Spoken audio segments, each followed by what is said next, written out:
Decision making का मतलब फैसला करना। बच्चों, फैसला करना हर किसी के बस की बात नहीं है। बहुत सारे लोग ऐसे होते हैं, करना तो चाहते हैं फैसला लेकिन कर नहीं पाते। उनके अंदर गट्स होते हैं, उनके अंदर हौसला होता है, उनके अंदर हिम्मत होती है कि वो कुछ करना चाहते हैं। लेकिन होता क्या है, क्योंकि हमारा माशरा ज़्यादातर हमें दबा दबा के रखता है, हमें डरा डरा के रखता है। उस दबाव या उस डर की वजह से कई लोग अपना फैसला नहीं कर पाते, जिसकी वजह से वो अपनी ज़िंदगी में बहुत पीछे रह जाते हैं। और फिर वो देखते हैं कि उससे गए गुजरे बंदे भी उससे आगे आगे निकल रहे होते हैं, छोटे छोटे बच्चे या कोई भी। तो फिर उन्हें दुख होता है, तकलीफ होती है। वो सोचते हैं इससे ज़्यादा टैलेंट तो हमारे अंदर था, इससे ज़्यादा अच्छी शक्ल तो हमारे पास थी, इससे अच्छी जिसामत हमारे पास थी, इससे ज़्यादा बेहतर टैलेंट हमारे पास था। लेकिन ये बंदा आगे निकल गया, हम पीछे रह गए। तो क्या वजह है? तो वजह आप सोचेंगे तो आपको पता चल जाएगा कि माशरे का वो जो दबाव और माशरे का वो जो खौफ था जो उन्होंने आपके अंदर क्रिएट कर दिया था, उस खौफ की वजह से आपने अगला स्टेप ही नहीं उठाया। तो मैं ये आपको कहना चाहता हूँ कि ये जो डिसीजन मेकिंग होती है ये बहुत ज़रूरी होती है इंसान की ज़िंदगी में। अगर डिसीजन मेकिंग आप नहीं करते, फैसला आप नहीं करते, तो फिर एक तो आप खुद पीछे रह जाएंगे और आपके इर्द गिर्द हो सकता है आपके छोटे बहन भाई वो जो आपकी वजह से आगे निकल सकते थे, आपके कदम ना उठाने की वजह से वो भी पीछे रह जाते हैं। एक छोटी सी मिसाल दूंगा, शायद आपको समझ आ जाए कि जब हज़रत उमर जब उन्होंने इस्लाम कबूल नहीं किया था, जब वो घर में आए तो उन्होंने देखा था कि उनका बहनोई और उनकी बहन वो कुरान मजीद पढ़ रही थी। तो फिर उन्होंने क्या किया था, आपको याद है ना, पहले भी बताया था। तो हज़रत उमर रज़ी अल्लाह अन्हु ने अपनी बहन को थप्पड़ मार के कहा था कि ये जो पढ़ रही हो आज के बाद ये ना पढ़ना। तो आगे से उनकी बहन ने ये रिप्लाई दिया था कि मैं भी उमर की बहन हूँ, आप मेरी जान ले लें, लेकिन ये मैं जो पढ़ रही हूँ सच्चा कुरान, हज़रत सल्लम का सच्चा कुरान, ये मैं नहीं छोड़ूंगी।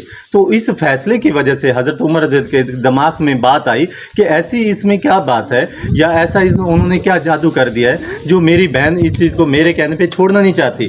तो हज़रत उमर तलवार निकाल के गए थे कि मैं फिर वो सर कलम कर देता हूँ जिस बंदे का ये जो नुस्खा है या ये जो पढ़ रही है या जिसकी वजह से मेरे आगे वो इस तरह से आवाज़ या अल्फाज ये बुलंद कर रही है। तो वो जैसे वहाँ पे गए तो वो दीवाने हो गए हज़रत सल्लल्लाहु अलैहि वसल्लम के, उनको देखकर दीवाने हो गए और वहाँ पे कलमा भी पढ़ लिया और इस्लाम को एक बड़ी ताकत मिली। तो ज़रा सोचो बच्चे, अगर हज़रत उमर रज़ी अल्लाह की बहन वहाँ पे वो डिसीजन मेकिंग ना करती, वहाँ पे ये जवाब ना देती कि आप मेरी जान ले लें लेकिन ये मैं सच्चा कुरान नहीं छोड़ूंगी, अगर वो ये फैसला ना करती तो क्या हज़रत उमर रज़ी अल्लाह अन्हु इस्लाम लाते?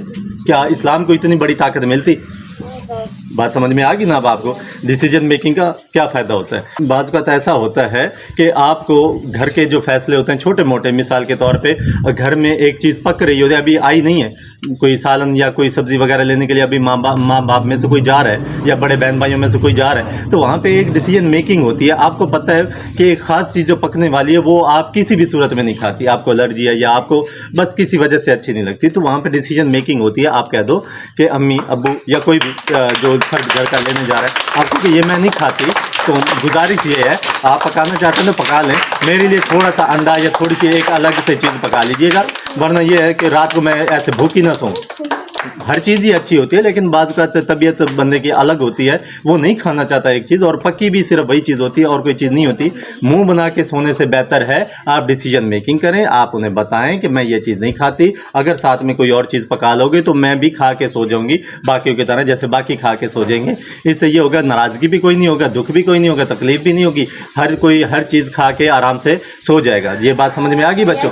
तो इसी तरह आपने डिसीजन मेकिंग सीखनी है, माशरे के अंदर भी, घर के अंदर भी, स्कूल के अंदर भी। तो स्कूल के अंदर जब आपको कोई नेगेटिव अंदाज में तंग करता है, कोई बड़ा बच्चा छोटे बच्चे को तंग करने की कोशिश करता है, कोई चीज़ चुराता है, बार बार आपकी चीज़ उठा के इस्तेमाल कर लेता है, यहाँ पे डिसीजन मेकिंग बनती है। वो तो आपको डरा देगा, बड़ा बच्चा तो ये कह देगा कि मैं बैठ जाके मारूंगा या मारूंगी, ये मैं बाद में तुम्हें ये कर दूंगी वो कर दूंगी, ये डराना होता है सिर्फ। यही तो मैं कह रहा हूँ कि डर को ख़त्म करवाने के लिए क्या करना होता है, डिसीजन मेकिंग। आप मेरे पास आ जाएंगे या किसी भी बड़े के पास आ जाएंगे या जो भी होता है बड़ा जिस पे आपको भरोसा होता है, आप उसके पास जाके कहेंगे एक तो फलां मेरी ये चीज़ इस्तेमाल करती है या करता है, और उसके बाद आगे से ये धमकी या ब्लैकमेलिंग भी कर रहे हैं कि मैं बैठ जाके तुम्हें मारूंगी या मारूंगा, बैठ जाके तुम्हें सबक सिखाऊंगी या सिखाऊंगा। तो ये जब डिसीजन मेकिंग करते हो तो बच्चे उसका हम हौसला ख़त्म कर देंगे, उसकी वो जो अकड़ होती है वो वहीं पे ख़त्म कर देंगे, उसकी वो जो बदमाशी है वो वहीं पे ख़त्म कर देंगे। दोबारा एक तो वो आपकी चीज़ इस्तेमाल नहीं करेगा, दूसरा आपसे डर के भी रहेगा क्योंकि उसे पता होगा ना उसके पीछे एक फोर्स है, उसके पीछे भी एक ताकत है, कोई उसकी भी सुनता है, कोई उसकी भी मानता है। जब आप खुद आपस में लड़ने लग जाते हो या खुद आपस में गालम गलोच हो जाते हो,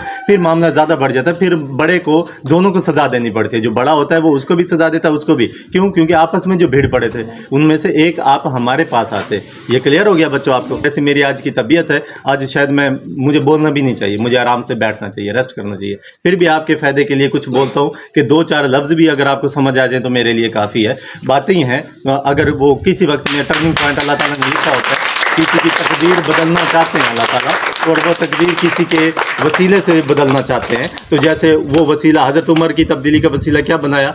उनकी बहन, उनकी सिस्टर, उन्होंने एक छोटा सा डिसीजन लिया, कितनी बड़ी तब्दीली आ गई। इस तरह कभी आप भी इस तरह अच्छी गुफ्तगू किसी और के सामने कर लिया करें, बिगड़ा हुआ शायद सुधर सकता है आपके बोल की वजह से, आपके अच्छे बोल की वजह से। तो टीचर बन जाओ तो इसी तरह असेंबली में आप बोलती जाना, कोई अमल करे या ना करे, आप तो अच्छा काम करते जा रहे हो, अल्लाह ताला को तो पता है, फरिश्तों को तो पता है।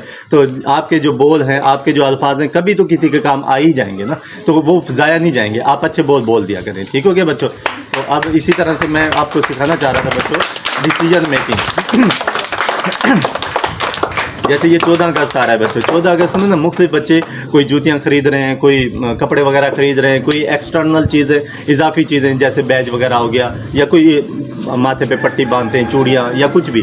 बच्चों जो भी चीज़ें आप ख़रीद रहे हैं, अब डिसीजन मेकिंग ये है, आप दूसरों से पूछने की कोशिश कर रहे हो, ये मैं ख़रीदूँ या ना ख़रीदूँ, ये कपड़ा, ये कलर मुझ पर अच्छा लगेगा या नहीं लगेगा, ये जूती मैं लूँ या। बच्चे यहाँ पे तो डिसीजन मेकिंग की कमज़ोरी आ जाती है आपके अंदर। आपको खुद को पता होना चाहिए कि आपके ऊपर कौन सा कलर ज़्यादा सूट करता है, आप वो पहनो और उस चीज़ को मुनफरिद दिखाने की कोशिश करो। आप पे अच्छा सूट नहीं भी कर रहा ना, फिर भी इतना पहनो, इतना दिखाओ, इतना अपने आप को अच्छा करो कि दुनिया को वो अच्छा लगने लग जाए। बच्चे जूतियाँ अच्छी नहीं होती, पाँव अच्छा होता है तो वो जूती भी अच्छी लगने लग जाती है। पाँव प्यारा होता है तो कोई भी रफ़ जूती भी होती है वो बड़ी प्यारी लगती है। और इसी तरह से जो दुपट्टे लेते हो या जो कपड़े खरीदते हो, ये कपड़े अच्छे नहीं होते। यही कपड़े आप जो पहन के अपने आप को आईने में देखते हो, अपने आप को खूबसूरत समझते हो, यही कपड़े भिखारी को पहना दें, उस पर तो नहीं जचेंगे।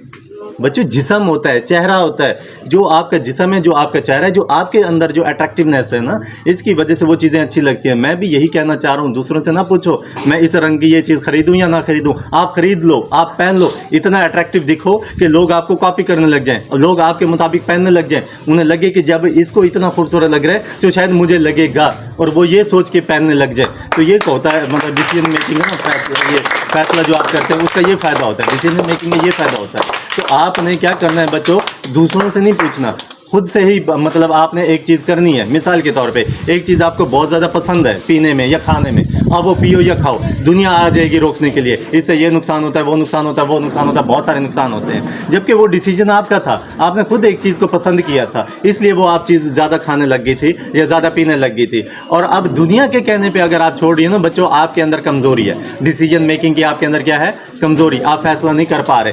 आपने क्या करना था, अगर पसंद आपकी है, अच्छी है या बुरी है, जो आपकी पसंद है, आप अपनी पसंद को इतना कायम रखो कि दुनिया आपकी कॉपी करने लग जाए। दुनिया के कहने पे छोड़ना शुरू ना कर दे, एक एक करके वो तो सब कुछ खुलवा देंगे। एक वक्त आएगा वो कहेंगे आप यहाँ पे ज़मीन पे होनी नहीं चाहिए, आप इस दुनिया में होनी नहीं चाहिए, आपका होना ही यहाँ पे बुरा है, आपका यूँ फलां, तो क्या करोगे, मर जाओगे? नहीं ना बच्चों। तो दुनिया तो आपको खुश देख के नहीं खुश, तो वो तरह तरह के बहाने बना के आपसे बहुत सारी चीज़ें छीनने की कोशिश करती है, आपकी पर्सनैलिटी, आपकी मुस्कुराहट, आपका हुस्न। तो आपने क्या उनको उनके हाथ में दे देनी है सब चीज़ें ना बच्चों? आप समझ में आ गई? जब भी आपने कोई चीज़ खानी है आप खुद से फैसला करो। इसी तरह जब खाना घर में कोई पकाता है, बड़ा अगर घर में खाना पकाता है, वो किसी शादी पे चला गया, दूर किसी दावत पे चला गया या घर में बीमार पड़ गया, तो क्या उस दिन रोटी नहीं खाओगे बच्चों? खाओगे ना बच्चे। तो रोटी जो खाओगे तो वो क्या करना पड़ेगा, डिसीजन मेकिंग, कि मैं आटा गूंद लेती हूँ, एक बहन को कहो मैं आटा गूंद लेती हूँ, आप प्याज वगैरह काट लो, तीसरी को कह दो कि आप थोड़ा तड़का वगैरह लगा दो, उससे सालन बना लो, जो भी नॉर्मल सालन बनता है। आपका भी फ़ायदा हो जाएगा, घर में जो बीमार हो गई है, जो बड़ी थी, जो हर वक्त खाना पका के आपको देती थी, आज उसका भी भला कर दिया और अपना भी भला हो गया। हुआ कैसे? डिसीजन मेकिंग से। कैसे हुआ बच्चा? डिसीजन मेकिंग से। घर में अगर आपने मुलाजमा रखी हुई है सफाई वाली, अगर उसकी तबीयत ख़राब होगी या किसी वजह से वो नहीं आ सकी, तो क्या घर के बर्तन बेकार पड़े रहेंगे, ख़राब पड़े रहेंगे, और घर में जो गंदगी या कूड़ा करकट पड़ा हुआ है वो ऐसा पड़ा रहेगा? बच्चों डिसीजन मेकिंग करो, थोड़ी झाड़ू उठाओ। होता है क्या, नॉर्मल तरीका है, बस आप इस समय से हाथ ही तो हिलाने होते हैं बच्चों, हाथ हिलाते जाओ सफाई होती जाएगी, हाथ हिलाते जाओ सफाई होती जाएगी। और एक एक बर्तन उठाओ, साबुन वगैरह लगाओ, पानी उस पर डालो तो बर्तन भी साफ़ हो गया। बच्चे छोटे छोटे काम होते हैं, छोटी छोटी चीज़ें होती हैं, बस डिसीजन मेकिंग नहीं है, हमारे अंदर हौसला नहीं है। हम करना नहीं चाहते, हम पहला स्टेप ही नहीं उठाना चाहते। हम सोचते हैं गलती हो जाएगी, गिर जाएगी, टूट जाएगी या कुछ भी मसला हो सकता है। बच्चों गलतियां तो होती ही होती हैं, आपके माँ बाप से भी गलतियां होती रही होंगी अपने वक्त में, ठीक है, जो वो अपने वक्त में छोटे बच्चे होते थे, फिर ऐसा सब वो बड़े हुए गलतियों से सीखते गए और आज वो परफेक्ट नज़र आ रहे हैं हमें। इस तरह आप हैं, आज आप गलतियां करते जाओगे, बड़े होते जाओगे तो आपके अंदर भी एक परफेक्टनेस आ जाएगी, यानी आपके अंदर भी एक खूबी आ जाएगी जिसकी वजह से आप दुनिया पे छा जाओगे आने वाले वक्त में। तो गलतियां करोगे तो सीखोगे, एक चीज़ की गलती नहीं की तो आप सीखोगे कैसे? आटा गूंथते हुए अगर गलती नहीं की तो फिर आपको कैसे पता चलेगा नमक इतना डालना था, पानी इतना डाला था? थोड़ा थोड़ा करके आप उसके अंदर तब्दीली लेकर आओगे। माँ बाप इतना कुछ करते हैं, एक दिन बीमार पड़ जाए, आप उसकी तीमारदारी करें, उससे पूछें क्या हुआ अम्मी, क्या हुआ अबू, और उनको कोई पानी वगैरह पिला दो, उनको कोई दवाई वगैरह बैर से ला के दे दो, उनके लिए कोई अच्छा खाना वगैरह दे दो। डिसीजन मेकिंग आ जाएगी आपके अंदर। जो आपने कपड़े खरीदने हैं किसी और से पूछने की जरूरत है आपको? डिसीजन मेकिंग, खुद से फैसला करो कि मैंने ये कपड़े पहनने हैं, ठीक है। खाना अगर आपने कुछ खाना है किसी दूसरे से पूछने की जरूरत है मुझे क्या खाना चाहिए? डिसीजन मेकिंग आपको पता होना चाहिए कि मुझे क्या की चीज़ अच्छी लगती है, क्या मुझे खाना चाहिए और क्या मुझे नहीं खाना चाहिए। दरख्त आपको अच्छा लगता है, दरख्त के नीचे बैठना अच्छा लगता है, किसी से पूछने की क्या जरूरत है? आप आओ दरख्त के नीचे बैठो, एंजॉय करो। अगर आपको अच्छा लगता है कि बहता हुआ पानी हो वहाँ पे मैं जाऊँ, उड़ते हुए परिंदों को देखूँ, तो किसी से पूछने की क्या जरूरत है कि मैं वहाँ जाऊँ या ना जाऊँ? वहाँ पे बैठो, एंजॉय करो, देखो, समझो, आपको पता चल जाएगा कि ये चीज़ अच्छी है। आपको तन्हाई पसंद है, किसी से पूछने की जरूरत है मैं अकेले में बैठूँ या ना बैठूँ? आप अकेले में बैठो, एंजॉय करो सुकून से, बहुत सारी चीज़ें आपके अंदर आ जाएंगी। क्लियर हो गया बच्चों? समझ में आ गई सबको? जो भी चीज़ें करनी है अपने दम पे करनी है।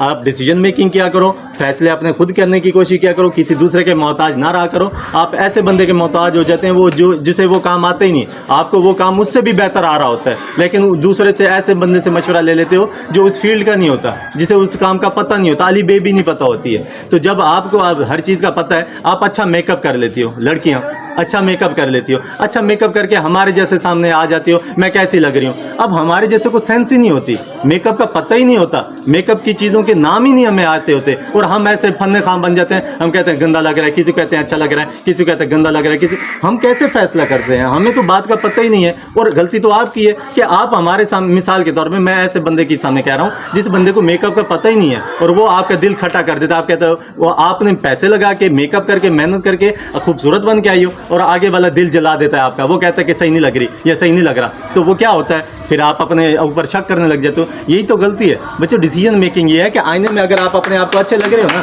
तो आप सबको अच्छे लग रहे हो। आप ये सोचो रिश्ते देख रहे हैं वो भी अच्छा, मेरा अल्लाह मुझे देख रहा है तो खुश होगा कि मैंने जो एक बंदा बनाया वो अपने आप को संवार रहा है, क्योंकि अल्लाह ताला ने भी अपने हाथों से तख्लीक किया ना हमें। तो अपने हाथों से तख्लीक हुई चीज़ को बच्चों अगर कोई संवारता है वो ज़्यादा प्यारा लगता है, वो ज़्यादा अच्छा लगता है। अब मैं जो इतनी मेहनत करता जा रहा हूँ, आप पे करता जा रहा हूँ, जब आप बड़े होंगे और डॉक्टर बन जाएंगे, इंजीनियर बन जाएंगे, टीचर बन जाएंगे, भले दुकानदार बन जाओ, भले रेडी वाले बन जाओ, जब मुझे पता चलेगा आपकी कोई तारीफ मेरे सामने आके करेगा, फलां दुकानदार बहुत अच्छा है, फलां डॉक्टर बहुत अच्छा है, फलां इंजीनियर बहुत अच्छा है, मुझे खुशी ना होगी कि मेरे हाथों के पाले हुए बच्चे आज माशरे के अंदर बैठे हैं और आज लोग उनकी तारीफें कर रहे हैं। और अगर कोई आके मुझे ये कह देगा कि आपका फलां स्टूडेंट वो डकैती करके पकड़ा गया, पुलिस ने उसे गोली मार दी, फलां आपका स्टूडेंट वो चोरी करते हुए पकड़ा गया, पुलिस ने उसे थप्पड़ मारे या डंडे मारे या कुछ भी, मेरे दिल दुखी नहीं होगा?